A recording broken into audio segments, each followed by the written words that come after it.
వే gold trusted gold buyers మీరు తాకట్టు పెట్టిన బంగారాన్ని విడిపించి ఈ రోజు ఉన్న మార్కెట్ ధరకు కొనబడను. విజయవాడలో గాదే సాయి కృష్ణ అదృశ్యం కేసులో హైడ్రామా నడుస్తోంది. ఇంకా రాజకీయ పార్టీలు కూడా ఈ అంశాన్ని అడాప్ట్ చేసుకుని ఎవరి పక్షాన వాళ్ళు సాయి కృష్ణ అంశాన్ని తమకు అనుకూలంగా మార్చుకునే ప్రయత్నం చేస్తున్నారు. సాయి కృష్ణ అదృశ్యమై ఇవాటికి 42 రోజుల వరకు కావస్తోంది. సాయి కృష్ణ ఎక్కడున్నాడనే విషయాన్ని పోలీసులు ఇంతవరకు చెప్పలేదు. అయితే సాయి కృష్ణ అదృశ్యానికి కారకుడైన సిఐ నాగరాజు పైన చర్యలైతే స్పష్టంగా కనిపిస్తున్నాయి. ముందు ఆయన్ని విఆర్ చేశారు, తర్వాత సస్పెండ్ చేశారు. ఇవాళ ఏకంగా నాగరాజు పైన హత్య కేసు కూడా నమోదు చేశారు. ఈ హత్య కేసు నమోదు చేయటాన్ని మనం ఇప్పుడు ఎలా అర్థం చేసుకోవాలి అంటే, నాగరాజు తప్పు చేశారని ప్రభుత్వం కూడా స్పష్టంగా నమ్మింది. అదే విషయాన్ని ఆ నమ్మకం ఆధారంగానే అతనిపైన హత్య కేసు నమోదు చేసిందని భావించవచ్చా? అసలు ఇది ఇలా ఉంటే ఇంకో పక్క ఒక వర్గం పూర్తిగా ఎవరైతే సాయి కృష్ణ ఉన్నాడో గాదె సాయి కృష్ణ, అతను ఒక రౌడీ అని, అతనిపైన రౌడీ షీట్ ఉందని, అతని చంపడం పెద్ద తప్పేమీ కాదని, అంతేకాదు సిఐ నాగరాజును వెనకేసుకొస్తూ సిఐ నాగరాజు సూపర్ హీరో అని ఇలా రకరకాల వాదనలు చేస్తున్నారు. సోషల్ మీడియాలో పూర్తిగా సాయి కృష్ణని దోషిగా నిరూపించే ప్రయత్నం చేస్తారు. అతన్ని హత్య చేయడం తప్పేమీ కాదేమో అని సామాన్యుడు భావించే విధంగా పరిస్థితిని సృష్టిస్తున్నారు. అంటే ఇక్కడ ఖచ్చితంగా మానవ హక్కులు హననం కనిపిస్తోంది కదా. నిజంగా పోలీసులకు ఒక నిందితుని కావచ్చు, నేరస్తుని కావచ్చు శిక్షించే హక్కు ఉందా, రైట్ ఉందా? ఇది నిజంగా రాజ్యాంగబద్ధమా? ఇది మానవత్వమా? ఈ అంశంపై మనతో చర్చించడానికి అందుబాటులోకి వచ్చారు మానవ హక్కుల సంఘం ఉపాధ్యక్షులు ఆంధ్రప్రదేశ్కి శరత్ గారు. శరత్ గారు నమస్కారం సార్. నమస్తే సార్, చాలా స్పష్టంగా మీకు నేను చెప్పిన ఇంట్రోతో కేసు ఏంటి అనేది మీకు అర్థమైంది. జరిగిన పరిణామాలు కూడా మీరు చూస్తున్నారు. ఒక వ్యక్తిని చంపేసిన తర్వాత అతన్ని చంపడం తప్పేమీ కాదు అనే ప్రాపగండ చేయడాన్ని మీరు ఎలా చూస్తున్నారు? అది చాలా దుర్మార్గమైనటువంటి అంశం అండి. దాన్ని ఎవరు సమర్థించకూడదు. మానవత్వంతో ఆలోచించే వాళ్ళు ఎవరు కూడా సమర్థించకూడదు. భారత రాజ్యాంగంలో వాస్తవానికి దొంగలకి కూడా కొన్ని హక్కులు ఉంటాయి, నేరస్తులకి కూడా కొన్ని హక్కులు ఉంటాయి. అవే మానవ హక్కులు. మనిషిగా వాళ్ళు పుట్టిన తర్వాత వాళ్ళు నేరస్తులైనా కావచ్చు, కానీ వాళ్ళకి కొన్ని హక్కులు ఉంటాయి. ఒకటి ఈ పర్టికులర్ గా ఇప్పుడు మనం మాట్లాడుకునే కేసులో ఇక్కడ తీవ్రమైనటువంటి నిర్లక్ష్యం, తీవ్రమైనటువంటి పోలీసుల తాలూకా హెరాస్మెంట్. వాళ్ళ మదరు క్లియర్ గా చెప్తున్నారు, సెల్ ఫోన్ తీసుకున్నారు, నీ కొడుకు చచ్చిపోయాడు, నువ్వు ఇంకా నీ కొడుకును మర్చిపోమని చెప్పటం, సోషల్ మీడియాలో పేపర్లో మనం గత 4-5 రోజులుగా చూస్తున్నాం. అయితే ఇక్కడ ఏంటంటే అసలు ఆయన అరెస్టే రాజ్యాంగానికి విరుద్ధంగా జరిగింది.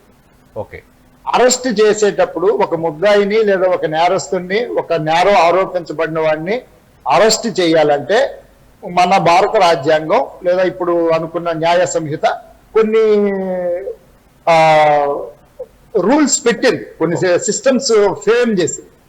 ఒకటి, ఆయన యూనిఫామ్ లో వెళ్ళాలి, ఆయన అరెస్ట్ చేయడానికి వెళ్ళిన పోలీస్ అధికారి యూనిఫామ్ లో వెళ్ళాలి, ఆయన నేమ్ ప్లేట్ డిస్ప్లే ఉండాలి, నేరస్తుడికి ఏ నేరం మీద అరెస్ట్ చేస్తున్నది చెప్పాలి, అలాగే కుటుంబ సభ్యులకి ఇన్ఫర్మేషన్ ఇవ్వాలి. ఈ ప్రోటోకాల్ ఏది కూడా అక్కడ పాటించలేదు. Point number 1. రెండోది ఏంటంటే అతని మీద నేరాలు ఉన్నాయి కాబట్టి నేరానికి శిక్ష ఎప్పుడు కూడా కోర్టు పరిధింది, అంతే కదా. నేరానికి శిక్ష ఎప్పుడు కూడా కోర్టు పరిధిలో ఉంటుంది. నేరానికి శిక్షించవలసింది పోలీసులు కాదు. అవును, పోలీసుల పని ఏంటి? నేరాన్ని ఇన్వెస్టిగేట్ చేయాలి, పరిశోధించాలి, నేరస్తుల్ని పట్టుకోవాలి, నేరస్తుల్ని అరెస్ట్ చేయాలి, నేరస్తుల్ని అరెస్ట్ చేసిన 24 గంటల్లో కోర్టుకి సబ్మిట్ చేయాలి. అది పోలీసుల తాలూకా పని. ఆ నేరస్తుల్ని ఎన్ని రోజులు జైల్లో ఉంచాలి, ఆయనకి బెయిల్ ఇచ్చి పంపించాలా, లేదా బెయిల్ ఇవ్వకుండా నాన్ బెయిలబుల్ గా ఆయన్ని పూర్తిగా జైల్లోనే ఉంచాలా, ఏంటి, అతనికి ఏ రకంగా ఫర్దర్ గా అతన్ని ఎట్లా ట్రీట్ చేయాలి అనేది నిర్ణయాలు చేస్తుంది కోర్టు, న్యాయస్థానం. ఇది ఒక ఆస్పెక్ట్.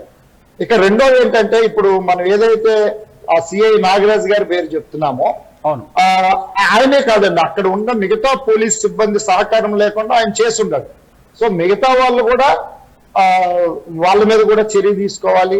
అసలు ఫస్ట్ ఆఫ్ ఆల్ అక్కడ ఉన్నటువంటి రికార్డ్స్ అన్ని కూడా సీజ్ చేయాలి. అది జరగల, ఇంతవరకు జరగలేదు.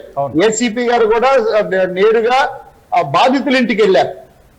బాధితుల ఇంటికి వెళ్ళి వాళ్ళ దగ్గర స్టేట్మెంట్ అవి తీసుకున్నారు. అది కూడా నాగరాజు పైన నమోదు చేసిన సిఐ నాగరాజు పైన నమోదు చేసిన హత్య కేసు సంబంధించిన దర్యాప్తులో భాగంగా వెళ్లారు తప్ప అసలు సాయి కృష్ణ ఎక్కడున్నారు, సాయి కృష్ణకి ఏమైంది అనే విషయంలో మాత్రం వెళ్ళినట్టుగా కనిపించలేదు సార్ ఇవాళ. అదే నేను చెప్తున్నాను. అక్కడ ఫైల్ అయిన కేసు హెబియస్ కార్పస్.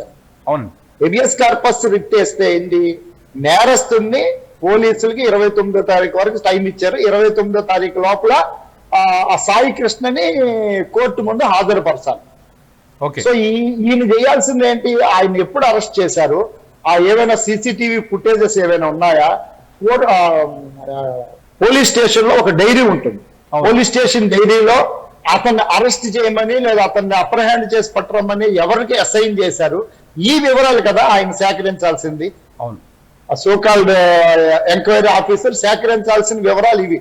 ఆయన ఇవేమీ చేయకుండా నేరస్తుడి ఇంటికి నేరుగా, అదే నేరస్తుడు కాదు, సారీ, బాధితుడు, ఇక్కడ బాధితుడు సార్, ఖచ్చితంగా బాధితుడు, ఇక్కడ బాధిత కుటుంబం, అది బాధితుడు ఇంటికి వెళ్ళి వాళ్ళ మదర్తో వాళ్ళకి అది కూడా కొంత అనుమానాలు. అసలు వాళ్ళతో ఈయనకి సంబంధం లేదు, వాళ్ళ మదర్తో ఈయన మాట్లాడాల్సిన సంబంధం లేదు. జస్ట్ స్టేట్మెంట్ తీసుకుంటే తీసుకోవచ్చు ఏం జరిగింది ఏంటనేది.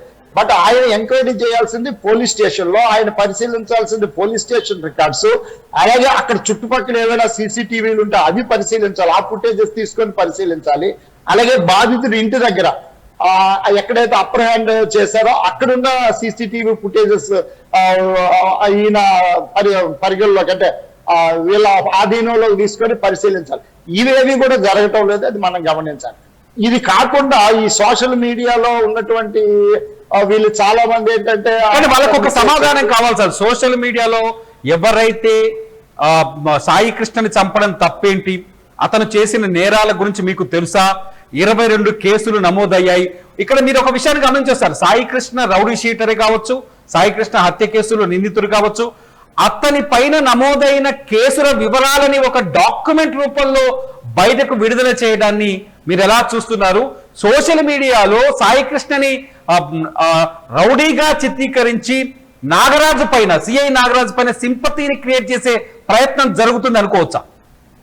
I think it is contempt of court అండి. అట్లా అసలు ఆ కేసులు ఏంటి అనేది కూడా రివీల్ చేయకూడదండి. ఒకటి, ఇప్పుడు అవన్నీ బయటకు వచ్చాయి. ఇంతవరకు మీడియా మరి 23, ఆయన వయసు 25 సంవత్సరాల్లో ఆయన మీద 27 కేసులు ఉన్నాయంటే అది అంతకు ముందే కదా. అంతకు ముందు దాన్ని బయట పెట్టి ఇట్లా ఈ పలానా నేరస్తుడు బయట తిరుగుతున్నాడు అనేది సోషల్ మీడియా కానీ ఎలక్ట్రానిక్ మీడియా కానీ బయట పెట్టుంటే కొంచెం ఆనందించుంటే వాళ్ళు, అంటే ఈడెవడో ఒక నేరస్తుడు ఇట్లా ఉన్నాడన్న విషయం అనుకుంది.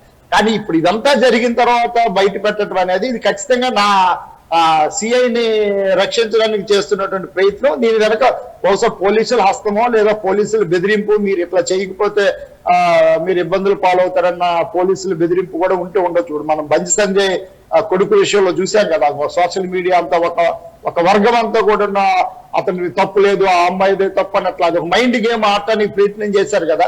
ఇప్పుడు కూడా అటువంటి ప్రయత్నమే బహుశా డబ్బులు ఇచ్చో లేదా బెదిరించో ఇంకో రకంగానే చేస్తున్నారు. అది కరెక్ట్ కాదు, అది కరెక్ట్ కాదు.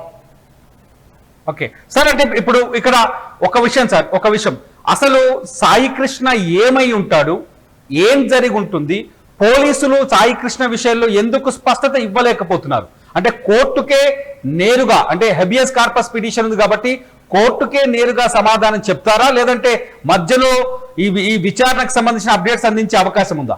అంటే ఇక్కడ హెబియస్ కార్పస్ అనేది ఇది జస్ట్ ఇది ఒక న్యాయపరమైన రిట్గా మనం చూడటానికి లేదు sir. Okay, habeas corpus petition అంటే ఏంటంటే ఇది స్టేట్ తాలూకా అధికారాన్ని క్వశ్చన్ చేసే ఒక డెమోక్రటిక్ రక్షణ కవచం అన్నమాట. స్టేట్ తాలూకా అధికారం. స్టేట్ అంటే ఇక్కడ పోలీస్ వ్యవస్థ కావచ్చు, హోమ్ మినిస్టర్ కావచ్చు, మొత్తం ఆ సెటప్, ఆ స్టేట్ సెటప్ ని మొత్తాన్ని క్వశ్చన్ చేసే ఒక ప్రజాస్వామిక రాజ్యాంగ పరమైనటువంటిది. ఓకే. సో దీంట్లో ఏంటంటే హెబియస్ కార్పస్ ఇది వేసిన తర్వాత ఏంటంటే ఇది మామూలుగా సాధారణమైన కేసులు లాంటిది కాదు. ఓకే. ఇది ఒక వ్యక్తి తాలూకా వ్యక్తిగతమైనటువంటి స్వేచ్ఛకు సంబంధించి అత్యవసరంగా అందజేయాల్సిన న్యాయం, అత్యవసరంగా ఈ న్యాయం జరగాల్సినటువంటి కేసు ఇది. అలాంటి రిట్ ఇది. సో ఈ హెబియస్ కార్పస్ దాఖలైతే హైకోర్టు ఏంటి అడుగుతుంది సాధారణంగా, ఆ వ్యక్తి ఎక్కడున్నాడో మీరు తీసుకొని రండి, ఆ వ్యక్తి మీద మీరు ఏం కేసులు పెట్టారు, ఎప్పుడు విచారణకు పిలిచారు, ఈ వివరాలన్నీ కూడా అతన్ని వాళ్ళని పోలీసులు హైకోర్టు అడుగుతుంది. So they have to answer directly to the high court. ఇదొక అంశం. రెండోది ఏంటంటే ఇప్పటి వరకు ఈ హెబియస్ కార్పస్ వీటిల్లో ఎక్కడ కూడా పోలీసులకి శిక్షలు పడిన ఘటనలు పెద్దగా లేవు. ఇక్కడ తమిళనాడులో ఈ మధ్య కాలంలో వేశారు కానీ చాలా వరకు పోలీసులు తప్పించుకునే ప్రయత్నాలు ఉన్నాయి. ఇప్పుడు ఈ సోషల్ మీడియాలో వస్తున్న ఈ పత్రికల్లో వస్తున్న కథనాలు, హోమ్ మినిస్టర్ గారేమో అతని మీద కేసులు ఉన్నాయని చెప్పడం, ఇవన్నీ కూడా లేదా దానికి ఏదో కులం రంగు, ఆ కుర్రోడు ఫలానా కులం అని చెప్పి కులం రంగు పూయటం, లేదా ఫలానా పార్టీ అని చెప్పి పార్టీ రంగు పూయటాలు, ఇవన్నీ కూడా దీస్ ఆర్ ఆల్ డ్రామాస్. అలా మీరు అబ్జర్వ్ చేస్తుంటారు. ఇక్కడ ఒక దశలో ఏం జరిగిందంటే నాగరాజుది అదే కులం, అట్లాగే ఎవరైతే అదృశ్యమైన సాయి కృష్ణ అదే కులం, ఒకే కులానికి సంబంధించిన వాళ్ళు, కాబట్టి ఇక్కడ రాజకీయం ఏమీ లేదు, ఒకే వర్గానికి చెందిన వాళ్ళు అనే ప్రచారం కూడా జరిగింది.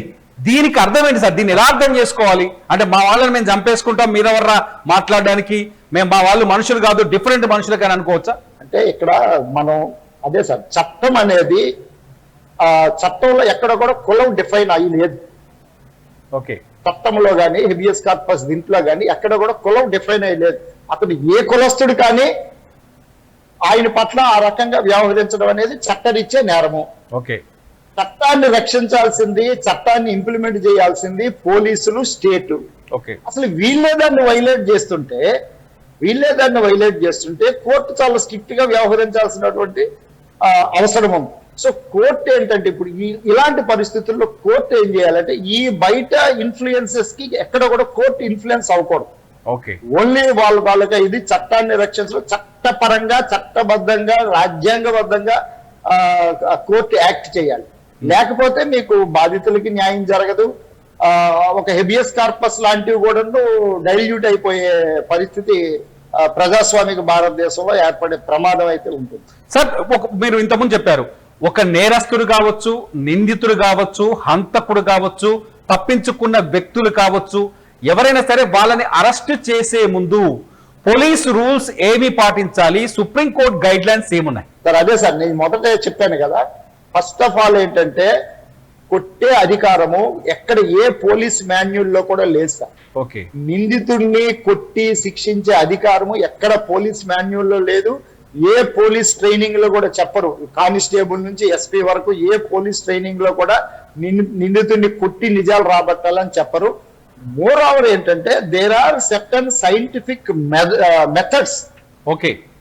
సైంటిఫిక్ మెథడ్స్ ఉన్నాయి. వాళ్ళు పోలీస్ ట్రైనింగ్ లో నేర్చుకునేది ఆ scientific methods. Okay. Lack of patience లేకపోవటము, వాళ్ళ మీద వచ్చిన ఒత్తిడి కావచ్చు, లేదా వన్ సైడెడ్ గా వాళ్ళు బైండ్ అయిపోయి కావచ్చు, లేదా లంచాలకు అలవాటు పడి కావచ్చు, రకరకాల కారణాల వలన పోలీస్ అనగానే మనకు ఉన్న ఒక సమాజంలో ఏర్పడిన ఒక భయం కావచ్చు, ఇట్లా రకరకాల కారణాల వల్ల వాళ్ళు చట్టాన్ని చేతిలోకి తీసుకొని అతిక్రమించడం అనేది జరుగుతుంది. ఓకే. సాధారణంగా పోలీసులు కనుక ఒక వ్యక్తిని అరెస్ట్ చేయాలంటే దాని మీద కోర్టు చాలా కొన్ని వందల జడ్జిమెంట్స్ ఇవ్వటం జరిగింది. సుప్రీంకోర్టు కానీ, హైకోర్టు కానీ, ఎన్హెచ్ఆర్సీ కానీ, ఎస్హెచ్ఆర్సీ కానీ కొన్ని వందల జడ్జిమెంట్స్ ఇచ్చాయి. ఎప్పుడు కూడా కంపల్సరీగా పోలీసులు అరెస్ట్ చేసిన వ్యక్తికి, కుటుంబ సభ్యులకి ప్రాపర్ ఇన్ఫర్మేషన్ ఉండాలి. That is the first and fundamental right of a బాధితుడు, నిందితుడు లేదా బాధితుడు తాలూకా ఫండమెంటల్ రైట్. తను ఎందుకు అరెస్ట్ అవుతున్నాడు, తను ఎందుకు అప్రహెండ్ చేస్తున్నారు అనేది ఖచ్చితంగా పోలీసులు తెలియజేయాల్సినటువంటి అవసరం ఉంది. అలాగే అది అతనికే కాదు, బాధితుడికి కాదు, నిందితుడికే కాదు, కుటుంబ సభ్యులకు కూడా తెలియజేయాలి. కుటుంబ సభ్యులకు తెలియజేయకుండా తీసుకుని వెళ్తే అది పోలీసులు చేసినా సరే ఇట్ కమ్స్ అండర్ కిడ్నాప్. అది కిడ్నాప్ అవుతుంది. ఓకే సార్, ఇప్పుడు ఇక్కడ ఇంకొక ప్రశ్న కూడా తలెత్తుతుంది. సాధారణంగా ఒక పోలీస్ అధికారి విజయవాడ లాంటి నగరంలో నేరాలని అదుపు చేయాలి అంటే నిత్యం రౌడీ షీటర్లను కానీ లేకపోతే నేరాలు చేస్తున్నారనే అనుమానం ఉన్న వాళ్ళని కానీ పోలీస్ రికార్డుల్లో ఉన్న వాళ్ళని కానీ పిలిచి స్టేషన్లో ఒక కోటింగ్ ఇచ్చి పంపించొచ్చా? ఎందుకంటే ఇదే ఇష్యూ తర్వాత ఇదే పోయిన మే నెలలో 21వ తేదీన క్రాంతి కుమార్ అనే ఒక వ్యక్తి కూడా ఆత్మహత్య చేసుకున్నాడు. క్రాంతి కుమార్ కూడా ఇదే సిఐ నాగరాజ్ పైన ఆరోపణ చేశారు. మీకు ఏమనిపిస్తుంది సార్? నేరాన్ని కంట్రోల్ చేయడానికి ఒకటే లాఠీకి పని చెప్పడమేనా? ఇంకా వేరే మార్గమే లేదా? లాఠీకి పని చెప్పడం రాజ్యాంగం అయితే ఒప్పుకోదు సార్. ఓకే, రాజ్యాంగం ఒప్పుకోదు, ఏ చట్టమో ఒప్పుకోదు, పోలీస్ మాన్యువల్ కూడా ఒప్పుకోదు. పోలీస్ మాన్యువల్ లో కూడా పిలవాలి, కౌన్సిలింగ్ చేయాలి, నెంబర్ ఆఫ్ టైమ్స్ కౌన్సిలింగ్ చేయాలి, అంతే తప్పించి లాఠీ పని చెప్పడం అట్లాంటివి ఏ పోలీస్ మాన్యువల్ ఒప్పుకోదు. Okay sir. ఖచ్చితంగా లాఠీ చార్జ్ చేయాలంటే మెజిస్ట్రేట్ పెర్మిషన్ ఉండాలి. ఒక గుంపుని చెదరగొట్టడానికి లాఠీ చార్జ్ చేయాలన్నా, ఒక టియర్ గ్యాస్ ఓపెన్ చేయాలన్నా they must have permission from the revenue department. Okay, అంతే. మామూలుగా వాళ్ళు ఎవరు పెడితే వాళ్ళు వచ్చేసి లాఠీ చార్జ్ చేసేసే రైట్ లేదు, unless there is 144 section or curfew అటువంటివి ఏమైనా ఉంటేనే వాళ్ళు చేస్తారు. అప్పుడు కూడా they have to take permission from the revenue MRO MDO ఎవడో పెర్మిషన్ ఇవ్వాలి. ఇవ్వకుండా వీళ్ళు లాఠీ చార్జ్ చేయడానికి కూడా వీళ్ళు అసలు లేదు. అసలు ఈ మధ్యకాలంలో లాఠీలే వాడొద్దని చెప్తుంది కదా సుప్రీంకోర్టు. ఫ్రెండ్లీ పోలీస్ అంటే ఇదేనేమో, అంటే పిలిచి దిబిడి చేసేసి అవసరమైతే ప్రాణం కూడా తీసేయాలి. నేరాలు జరగకుండా వాళ్ళు ప్రాపర్ విజిలెన్స్ పెట్టాలి. వాళ్ళు బోల్డ్ అని వ్యవస్థలు ఉన్నాయి కదా సార్. పోలీస్ డిపార్ట్మెంట్, పోలీసులు అంటే మనకు లాఠీలతో కనిపించే పోలీసులే కాదు కదా, ఐడి పార్టీలు ఉన్నాయి, ఇంటెలిజెన్స్ ఉంది, చాలా వ్యవస్థలు ఉన్నాయి కదా పోలీసుల్లో. సార్, ఇక్కడ ఎవరైతే సాయి కృష్ణ తల్లి ఉన్నారో ఆమె చాలా స్పష్టంగా కొన్ని ఆరోపణలు చేస్తున్నారు. ఆమె చుట్టూ ఇప్పుడు ఓదార్పు యాత్రలు కొనసాగుతున్నాయి. నిన్న ఒక పార్టీ అధ్యక్షుడు ఇంటికి వెళ్ళి ఓదార్చారు. ఇవాళ ఏకంగా ముఖ్యమంత్రి తన దగ్గరికి పిలిపించుకుని ఆమెతో మాట్లాడుతున్నారు. మిగతా పార్టీల నాయకులు, వామపక్షాల నాయకులు కావచ్చు, వాళ్ళు కావచ్చు, వీళ్ళు కావచ్చు, వాళ్ళ ఇంటికి వెళ్ళి సానుభూతిని వ్యక్తం చేస్తారు. ఇక్కడ బయటపడాల్సిన విషయం ఏంటంటే గాదే సాయి కృష్ణ బతికున్నాడా లేదా అనే విషయం బయటపడాల్సింది. ఎందుకు ఈ విషయాన్ని దాచుతున్నారనిపిస్తుంది? సాయి కృష్ణ ఉన్నాడా లేదా అనే అనుమానాలు ఎందుకు కలుగుతున్నాయి సార్? సార్, నిజంగా అతను బతుకుంటే ఈసరికి కోర్టుకి ప్రెజెంట్ చేసి ఉండేవాళ్ళు సార్. ఓకే, ఖచ్చితంగా కోర్టు, ఎందుకంటే ఇంత జరిగిన తర్వాత, ఆ సస్పెన్షన్ కూడా జరిగిన తర్వాత బహుశా ఆయనకి తెలిసే ఉంటది ఈ కేసులో నేను సస్పెండ్ అవుతాననేది. నిన్నటికో మొన్నటికో ఆయనకు అర్థమైపోయి ఉంటుంది.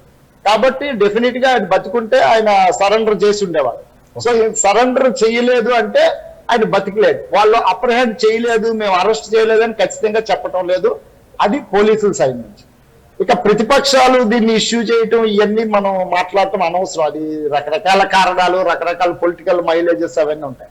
ఇక ముఖ్యమంత్రి తీసుకొని వచ్చి పిలిచి మాట్లాడాడు అంటే ఖచ్చితంగా ముఖ్యమంత్రికి ఇన్ఫర్మేషన్ ఉండే ఉంటుంది, ఏం జరిగింది అనేది ఆయనకు తెలిసే ఉంటుంది. సో అది ఇంకా ఈ కేసుని డైల్యూట్ చేయడానికి లేదా డైవర్ట్ చేయడానికి లేదా ఇది ఇప్పుడు స్టేట్ కదా సమాధానం చెప్పాల్సింది, స్టేట్ కాబట్టి దాని నుంచి వచ్చే ఆ ఇంపాక్ట్ ని కొద్దిగా తగ్గించుకోవటానికి ఆయన అట్లా ఆమెను పిలిచి, వాళ్ళ మదర్ ని పిలిచి కౌన్సిలింగ్ చేయటమో, ఒప్పించడమో, నీకు న్యాయం చేస్తానని చెప్పడమో ఏదో జరిగి ఉంటుంది. ఒకవేళ బతుకుంటే ఆయన వాళ్ళ మదర్ని తీసుకొచ్చి, అమ్మా నీ కొడుకు బతుకున్నాడు, ఇలా ఫలానా హాస్పిటల్లో ట్రీట్మెంట్ ఇప్పిస్తున్నాం, 2 రోజుల్లో ఇస్తాము, మీరు గొడవ చేయొద్దని చెప్తాడు కదా, లేదా స్టేట్మెంట్ ఇస్తాడు కదా, సాయి కృష్ణ బతికే ఉన్నాడు, మేము ట్రేస్ అవుట్ చేసాము, 2 రోజుల్లోనూ 3 రోజుల్లోనూ వారం రోజుల్లోనూ బయటికి తీసుకొస్తాము, కోర్టుకి సరెండర్ చేస్తాము, లేదా 29 వరకు టైం ఉంది అంటే ఇంకొక దాదాపు ఇంకా 6 రోజులు టైం ఉంది. Within the stipulated time, within the time given by the court we will submit in to the court అని చెప్పాలి కదా బాధ్యత కలిగిన ముఖ్యమంత్రి. బాధ్యత కలిగిన ముఖ్యమంత్రి దగ్గరే దాని ఆ ఇన్ఫర్మేషన్ లేదు అంటే మరి అనుమానించక ఏం చేయాలి చెప్పండి. అంటే ఇప్పుడు విజయవాడ సిపి సార్ 40 రోజులుగా సాయి కృష్ణ కనిపించలేదు. సిపి చుట్టూ వాళ్ళ అమ్మ విజయలక్ష్మి గారు సిపి చుట్టూ కూడా తిరిగింది సాయి కృష్ణ తల్లి, ఆయన కూడా స్పందించలేదు. ఇవాళకి కూడా అధికారికంగా ఒక ప్రకటన చేయకపోవడాన్ని ఎలా చూడాలి? వెతుకుతున్నామని 10 మంది ఆమె సాయి కృష్ణ కనిపించట్లేదు, ఇవన్నీ మనం కాసేపు పక్కన పెడదాం. న్యాయబద్ధంగా ఆమె వెళ్ళి నా కొడుకు కనిపించట్లేదు అంటే ఫస్ట్ ఏంటి, అక్కడ ఎఫ్ఐఆర్ ఫైల్ అవ్వాలి కదా, ఆవిడ అది కేసు పెట్టడమే కదా. ఎఫ్ఐఆర్ వాళ్ళు అప్పుడు ఫైల్ చేయాలి. ఇప్పుడు ఎంత రచ్చర జరిగి గొడవ జరిగిన తర్వాత ఇప్పుడు వస్తున్నాయి ఇవన్నీ బయటకు. అవును, అవేళ వాళ్ళు కేసు ఫైల్ చేస్తే అనుమానాలు కొంత తగ్గుతాయి కదా. అవును. So at that time they know that the candidate was not there. ఆయన ఏదో కొట్టడం సార్ నేను చాలా కేసులు చూస్తున్నాను సార్. చాలా కేసుల్లో పాప పోలీసులు కూడా, పాపం అని అనకూడదు కానీ పోలీసులు కూడా కావాలని చంపరు. ఒక్కొక్కసారి ఎక్కడో కొట్టాలని మామూలు కొడతారు, అది ఎక్కడో తగలకోవడంతో తగిలి చనిపోయి ఉంటాడు. ఓకే, అది ఎప్పుడైతే చనిపోయాడో వాళ్ళకి ఏం చేయాలో తోచక పానిక్ అవుతారు కదా, ఆ పానిక్ అయితే తప్పులు చేస్తుంటారు. ఓకే. సో వాళ్ళు ఏదో చాలా పేద కుటుంబం, ఏమి ఎవరు లేరు, వెనక ముందు ఎవరు లేరు కాబట్టి వీడి మీద ఉన్న కేసులు ఇలా ఉన్నాయి కాబట్టి ఇట్లా ఏదో చేశారు. ఎక్కడ లాకప్ డెత్ లో చనిపోయిన ఏ విక్టిమ్, ఏ బాధితుడు, ఏ నిందితుడిని మీరు తీసుకోండి, పోలీసులు చెప్పే మొట్టమొదటి సమాధానం ఏంటంటే వాడి మీద చాలా కేసులు ఉన్నాయి, అంతే, వాడు చాలా దుర్మార్గుడు, వాడు చాలా పాత నేరస్తుడు, పాత నేరస్తుడు, వాడి మీద రేప్ కేసులు ఉన్నాయి, వాడి మీద పోక్సో కేసులు ఉన్నాయి, వాడి మీద దొంగతనం కేసులు ఉన్నాయి, వాడిని ఎన్నో రోజుల నుంచి వాడి కోసం మేము ఎదుగుతున్నాం. ఇట్లాంటి కథలు అల్లుతారు. ఇవన్నీ రెడీమేడ్ గా వాళ్ళ దగ్గర ఉంటాయి, పోలీసుల దగ్గర కథలన్నీ. క్యారెక్టర్ అసాసినేషన్ క్లియర్ గా. ఎస్ ఎస్ ఎస్ దానికి మన పౌర సమాజం ఆ రకంగా స్పందించడం, సత్వర న్యాయాన్ని ఇచ్చేయాలి, ఇమీడియట్ గా వాడిని చంపేయాలి, నరికేయాలని ఈ రకంగా పౌర సమాజం స్పందించడం కూడా మనం హర్షించకూడదు సార్. ప్రజాస్వామిక పద్ధతులు, రాజ్యాంగ పద్ధతులు ఉన్నాయి. రాజ్యాంగ పద్ధతుల్లో, ప్రజాస్వామిక పద్ధతుల్లోనే న్యాయం జరగాలి. ఆ పద్ధతుల్లోనే న్యాయాన్ని మనం కోరుకోవాలి తప్పించి బలవంతపు న్యాయము, సత్వర న్యాయము అంటే ఒక కోర్టుకు ఒక కామన్, ఒక జనరల్ ప్రిన్సిపల్ ఒకటి ఉంటది. ఇది మనం 100 మంది నేరస్తులు తప్పించుకోవచ్చు కానీ ఒక నిర్దోషి శిక్ష పడకూడదని. అది ఊరకే పెట్టలేదు కదా, that should be bind out. అవును, దానికి బైండ్ అయి ఉండాలి కదా. సార్, మన తమిళనాడులో మదురైలో జరిగిన ఒక కేసు చూసాం. తండ్రి కొడుకులు ఇద్దరు లాకప్ డెత్ లో చనిపోయిన తర్వాత మదురై కోర్టు ఒక తీర్పు చెప్పింది. ఆ తీర్పు దేశం మొత్తం హర్షించింది, చర్చించింది. సో ఆ కేసులో మనం చాలా స్పష్టంగా కొన్ని వివరాలు చూడొచ్చు. లాకప్ డెత్ లో కారణమైన పోలీసులు గాని, ఆ రోజు స్టేషన్ లో ఉన్న ఇతర సిబ్బంది గాని, దానికి కారకులైన పై ఉన్నతాధికారులు గాని, వీళ్ళందరికీ శిక్షలు విధించారు, వాళ్ళందరినీ కేసులో ఇన్వాల్వ్ చేశారు. కానీ విజయవాడలో ఇప్పుడు సాయికృష్ణ కేసు దగ్గరకు వచ్చేసరికి కేవలం సిఐ నాగరాజు పైన మాత్రమే చర్యలు కనిపిస్తున్నాయి. మిగతా సిబ్బంది పేర్లు కానీ, వాళ్ళ ఉన్నతాధికారుల పేర్లు కానీ కనిపించట్లేదు. దీన్ని ఎలా చూడొచ్చు? అంటే తప్పించే ప్రయత్నం జరుగుతుంది అనుకోవచ్చా? ఖచ్చితంగా సార్. అందుకే మా హక్కుల సంఘాలు, మానవ హక్కుల వేదికనే కదా, ఏ హక్కుల సంఘం దేశవ్యాప్తంగా ఉన్న హక్కుల సంఘాల తాలూకా ఒక కామన్ డిమాండ్ ఏంటంటే ఇటువంటి సందర్భాల్లో డిపార్ట్మెంటల్ ఎంక్వైరీ కాదు కావాల్సింది, జ్యుడిషియల్ ఎంక్వైరీ చేయమంటున్నాం. ఓకే, ఒక సిట్టింగ్ హైకోర్టు జడ్జో లేదా ఒక రిటైర్డ్ హైకోర్టు జడ్జితోనో జ్యుడిషియల్ ఎంక్వైరీ చేయాలి. డిపార్ట్మెంటల్ ఎంక్వైరీ ద్వారా ఎప్పుడు కూడా బాధితులకు న్యాయం జరగదు. కేవలం జ్యుడిషియల్ ఎంక్వైరీ జరిగితేనే బాధితులకు న్యాయం జరుగుతుంది. నాకు తెలిసి ఏ దీంట్లో కూడా వీళ్ళు జ్యుడిషియల్ ఎంక్వైరీ ఇట్లా డిపార్ట్మెంటల్ ఎంక్వైరీ చేస్తున్నారు. ఎవరినో ఒక కానిస్టేబుల్నో, ఎస్ఐనో, సిఐనో సస్పెండ్ చేస్తారు, కొద్ది రోజులకి అందరూ మర్చిపోతాం, మళ్ళీ తిరిగి వాళ్ళకి పోస్టింగ్ ఇస్తారు. సో కాబట్టి జ్యుడిషియల్ ఎంక్వైరీ ఇప్పుడు ఈ కేసులో కూడా హెచ్ఆర్ఎఫ్ గా మేము అడుగుతున్నది ఏంటంటే జ్యుడిషియల్ ఎంక్వైరీ జరగాలి, నాట్ డిపార్ట్మెంటల్ ఎంక్వైరీ. ఖచ్చితంగా చాలా సార్లు సుప్రీంకోర్టు క్లియర్ గా ఐ థింక్ 2008లోనో 2006లోనో క్లియర్ గా ఇన్స్ట్రక్షన్స్ ఇచ్చింది. ఏది లాకప్ డెత్, కస్టోడియల్ డెత్ కేసులో, ఎన్కౌంటర్ కేసుల్లో ఖచ్చితంగా జ్యుడిషియల్ ఎంక్వైరీ జరిపించండి అని సుప్రీంకోర్టు క్లియర్ గా ఇన్స్ట్రక్షన్స్ ఇచ్చింది సార్. జడ్జిమెంట్స్ ఉన్నాయి, హ్యూమన్ రైట్స్ కమిషన్స్ తాలూకు జడ్జిమెంట్స్ ఉన్నాయి, ఎన్హెచ్ఆర్సీ తాలూకు జడ్జిమెంట్ రూలింగ్స్ ఉన్నాయి. కానీ వీళ్ళు పట్టించుకోవట్లేదు, వీళ్ళు అసలు కేర్ చేయట్లేదు. సార్, ఇక్కడ డిపార్ట్మెంట్ ఎంక్వైరీ చేసేసి చేయి దులిపేసుకుంటున్నారు. ఇక్కడ ఫైనల్ గా సార్, ఫైనల్ గా నాగరాజు అనే సిఐ యాంగర్ లెవెల్స్ ని మీరు ఎలా చూస్తున్నారు?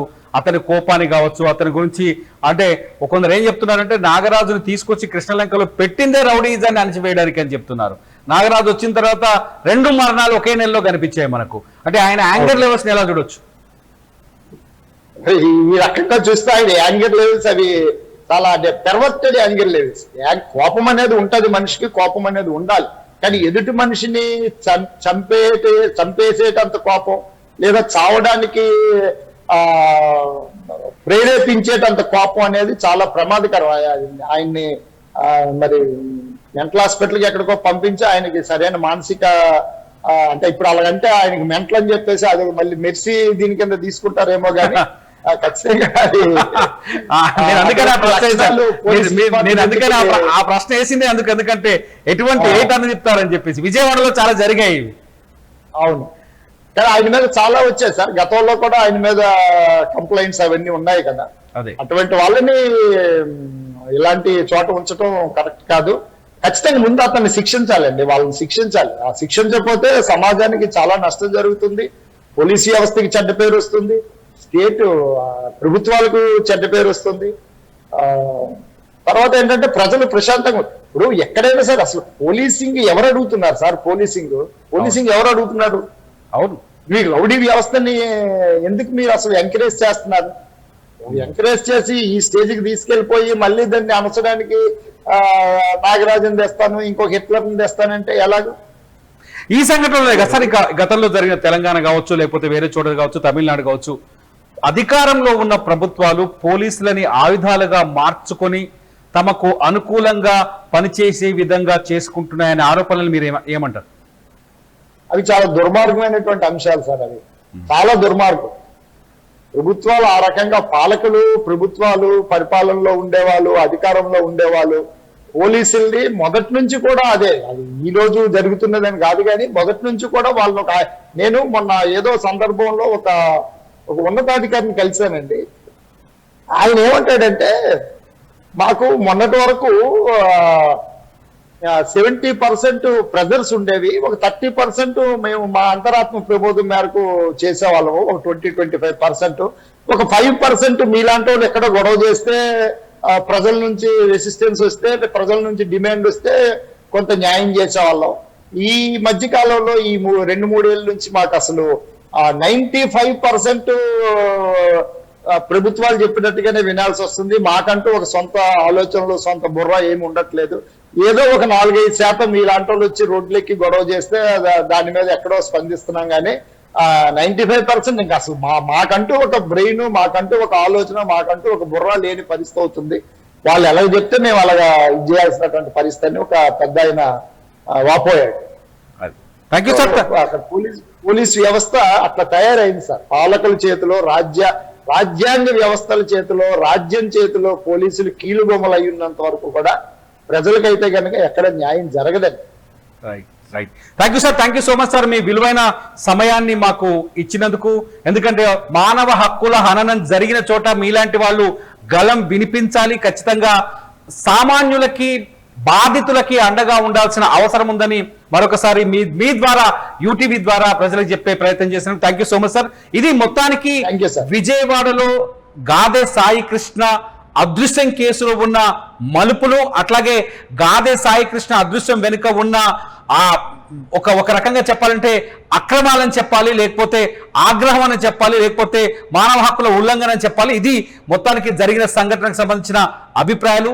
ఇది ప్రజాభిప్రాయంగా తీసుకోవాల్సిన అవసరం ఉంది.